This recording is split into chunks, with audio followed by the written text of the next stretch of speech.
Liquor తయారు చేసే company వాడు వాడిష్టమా? ఏ బ్రాండు ఇదే ఏ మందు ఏ బాటిల్ అమ్మాలన్నది ప్రభుత్వ ఇష్టం. ప్రభుత్వం నాకు ఈ సైజు బాటిల్ కావాలంటే ఆ సైజే అమ్మాలి. లేకపోతే అది వదిలేసి ఇంకో షాపుది ఇంకొక బ్రాండ్ కొంటారు. ఇది రూల్. కాకపోతే ఉత్పత్తిదారుల పేరుతో ఇప్పుడు ఒక గేమ్ నడపబోతున్నారు. ఆల్రెడీ ధరలు 2 సార్లు పెంచారు ఇప్పటికీ మందు ధరలు.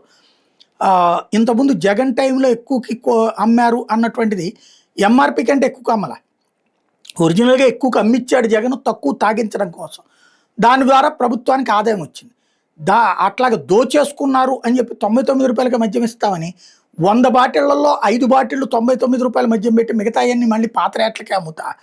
ఈ మధ్యన 2 సార్లు పెంచి పైగా ఎంఆర్‌పీ కంటే ఎక్కువ రేట్లు వేసి ఇప్పుడు కొత్త ఎత్తు ఏంటంటే రేట్లకి పెంచితే జనం తిడతారు, తాగి పచ్చి బూతులు తిడతారు. అందుకని కొత్త కాన్సెప్ట్ ఏంటంటే ఇదివరకటి రోజుల్లో 180 మిల్లీలీటర్ల బాటిలు 375 మిల్లీలీటర్లు 750 మిల్లీలీటర్ల బాటిల్ ఉండేదంట.